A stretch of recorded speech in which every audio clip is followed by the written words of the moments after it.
कब शादी हुई थी आपकी? हमारी शादी 2013 में हुई थी। उसके बाद हमारा दाम्पत्य जीवन बहुत अच्छा ही चल रहा था। शादी के बाद हमारी पत्नी बोली, जो हमें पढ़ाई का शौक है, जो आप हमको पढ़ाओगे ना, हम कहे हम अपना खून बेच के तुमको पढ़ा देंगे। हमने उसको पढ़ाया। इंटर पास से की थी जिस समय हमारी शादी हुई थी, उस समय उसका इंटर में रिजल्ट फर्स्ट डिवीजन आया था। हम बहुत खुशी हुए थे। उसके बाद उसको बीए ग्रेजुएशन कराए। ग्रेजुएशन के बाद वो इच्छा जाहिर की जो हम बीएड करेंगे। फिर बीएड कराए। बीएड में लोमा में से बीएड कराए। उसके बाद बोली, इसी बीच में 2018 आ गया। 18 में हमारे माता पिता जी दोनों एक्सपायर कर गए। एक्सपायर होने के बाद वो कहने लगी, जब मैं गांव में नहीं रहूंगी, हमको पढ़ाई करना है, जो आप हमको हाजीपुर लेके चलो। फिर हम हाजीपुर शिफ्ट हुए। वो जैसे जैसे कहते गई हम उसको पूरा करते गए, उसका सारा शौक पूरा करते गए। उसकी पढ़ाई में कभी कोई कमी नहीं होने दी। जरूरत पड़ा तो हमने महुआ टोरी सुपौल का अपने पुश्तैनी जमीन के अपने हिस्से का जमीन बेच के उसके पढ़ाई में खर्च कर दिया। उसको ब्यूटिशियन का भी कोर्स करवाया, ताकि अगर किसी भी प्रकार का हमारे साथ कोई हादसा हो जाए तो हमारे बच्चे का जीवन में कोई कठिनाई नहीं आना चाहिए। ऐसा हम उसको तैयार किए, पढ़ाए बहुत अच्छी से। हमारी छोटा फैमिली था, पति पत्नी एक बच्चा।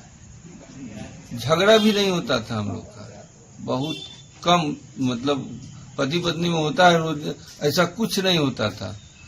उसके बाद जैसे ही उसका 2024 में उसको जॉब हुआ, जॉब के दौरान वो सुपौल शिफ्ट हुई, उसका रंगत बदल गया। वहां जाने पर ढंग से बात नहीं करना, मन मुटाव टाइप का चल रहा 6 महीना। उसके बाद उसने वहां सुपौल में कहीं जे हम दार्जिलिंग जाएंगे अपने नीचे डेरा में जो लेडी टीचर लोग हैं उसके साथ, तो हमने जाने की अनुमति दे दी जनवरी महीना 2025 में। और वो चली गई, और जब फोन नहीं उठाई तो हम डेरा में पता किए तो डेरा की जो टीचर थी वो नहीं गई थी। तो हमको थोड़ा शक हुआ। जब वो वापस आई तो उससे बातचीत हुआ, तो उसका भंडा फूट गया था। तो उसने हमको सीधे लाइन में कह दिया, जो हम तुम्हारे साथ नहीं रहेंगे। फिर हमारा विवाद बढ़ते चला गया। और इसी दरमियान में उसका जांच में हमने बच्चा से पूछा, जो बेटा यहाँ हम नहीं रहते हैं तो कोई आता भी है क्या? तो हाँ, एक मामा आते हैं, मम्मी बताई है, जो कोई पूछेंगे तो कहना मामा है।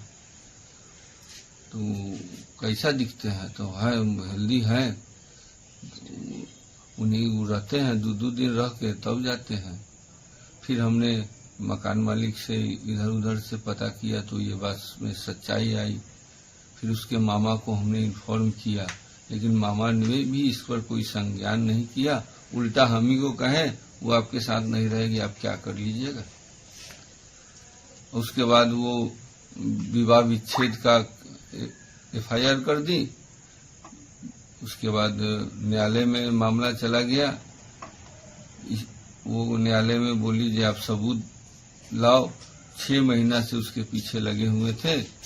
तो यही 23 तारीख को आपको न्यूज सुने भी होइएगा, जो उसको आपत्तिजनक स्थिति में हमने उसको किराया के मकान में लक्ष्मी नगर में उसको पकड़ा है।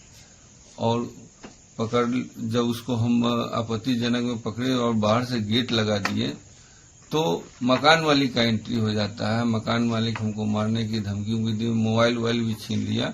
हमको गेट से बाहर करके उस लड़का को बाहर निकाल देता है। कैंपस में उसका गाड़ी बुलेट लगा हुआ है, उसका वीडियो हमने बनाया था।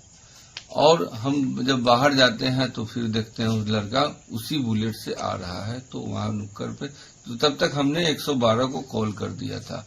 112 आई, उस लड़का को पकड़ के थाने ले गई। थाने पे क्या हुआ नहीं हुआ, हम कुछ पहले टाउन थाना गया था, उस क्षेत्र में नहीं था, तो फिर औद्योगिक थाना गया, हमने वहां आवेदन दे दिया। वहां बोले जो आपका FIR यहाँ दर्ज नहीं हो पाएगा, आपका मामला कोर्ट में है। तो फिर हमने वहां से अपने अपने घर चले आए। यही हमारी। आपकी पत्नी क्या चाहती है आपसे? वो हमारे साथ नहीं रहना चाहती, वो सीधे लाइन में उस दिन 23 तारीख के भी जो जहां भीड़ इकट्ठा हो गया था, वहां भी उसने बोला जो हम तुमको अपना पति नहीं मानते, तो क्यों हमारे पीछे पड़े हो। अब बताइए, मेरा एक 10 साल का बच्चा है, वो हमारे साथ नहीं रहेगी, लेकिन बच्चा के प्रति भी उसका मोह नहीं है।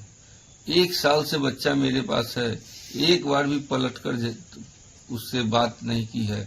बच्चा जब फोन लगाया है तो उसका फोन काट दी है, उसको ब्लॉक लिस्ट में डाल दी है।